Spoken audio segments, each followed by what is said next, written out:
करवा चौथ की कथा। बहुत समय पहले की बात है। एक साहूकार के 7 बेटे और उनकी एक बहन करवा थी। सभी सातों भाई अपनी बहन से बहुत प्यार करते थे, यहाँ तक कि वे पहले उसे खाना खिलाते और बाद में स्वयं खाते थे। एक बार उनकी बहन ससुराल से मायके आई हुई थी। शाम को भाई जब अपना व्यापार व्यवसाय बंद करके घर आए तो देखा कि उनकी बहन बहुत व्याकुल थी। सभी भाई खाना खाने बैठे और अपनी बहन से भी खाने का आग्रह करने लगे, लेकिन बहन ने बताया कि उसका आज करवा चौथ का निर्जल व्रत है और वह खाना सिर्फ चंद्रमा को देखकर उसे अर्घ्य देकर ही खा सकती है। क्योंकि चंद्रमा अभी तक नहीं निकला है, इसलिए वह भूख प्यास से व्याकुल हो उठी है।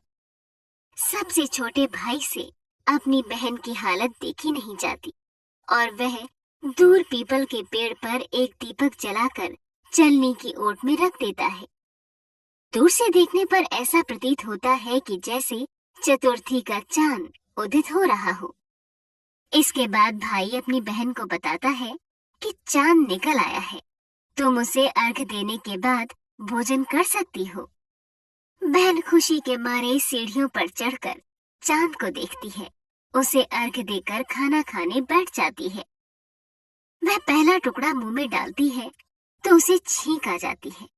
दूसरा टुकड़ा डालती है तो उसमें बाल निकल आता है और जैसे ही तीसरा टुकड़ा मुंह में डालने की कोशिश करती है तो उसके पति की मृत्यु का समाचार उसे मिलता है। वह बौखला जाती है। उसकी भाभी उसे सच्चाई से अवगत कराती है कि उसके साथ ऐसा क्यों हुआ। करवा चौथ का व्रत गलत तरीके से टूटने के कारण देवता उससे नाराज हो गए हैं और उन्होंने ऐसा किया है। सच्चाई जानने के बाद करवा निश्चय करती है कि वह अपने पति का अंतिम संस्कार नहीं होने देगी और अपने सतीत्व से उन्हें पुनर्जीवन दिलाकर रहेगी। वह पूरे 1 साल तक अपने पति के शव के पास बैठी रहती है, उसकी देखभाल करती है। उसके ऊपर उगने वाली सुईनुमा घास को वह एकत्रित करती जाती है। 1 साल बाद फिर करवा चौथ का दिन आता है। उसकी सभी भाभियां करवा चौथ का व्रत रखती हैं। जब भाभियां उससे आशीर्वाद लेने आती हैं, तो वह प्रत्येक भाभी से यम सुई ले लो, प्रिय सुई दे दो, मुझे भी अपनी जैसी सुहागिन बना दो, ऐसा आग्रह करती है। लेकिन हर बार भाभी उसे अगली भाभी से आग्रह करने का कहकर चली जाती है। इस प्रकार जब छठे नंबर की भाभी आती है तो करवा उससे भी यही बात दोहराती है।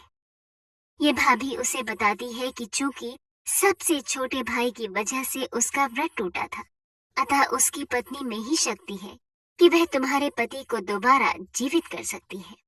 इसलिए जब वह आए तो तुम उसे पकड़ लेना और जब तक वह तुम्हारे पति को जिंदा न कर दे उसे नहीं छोड़ना। ऐसा कहकर वह चली जाती है।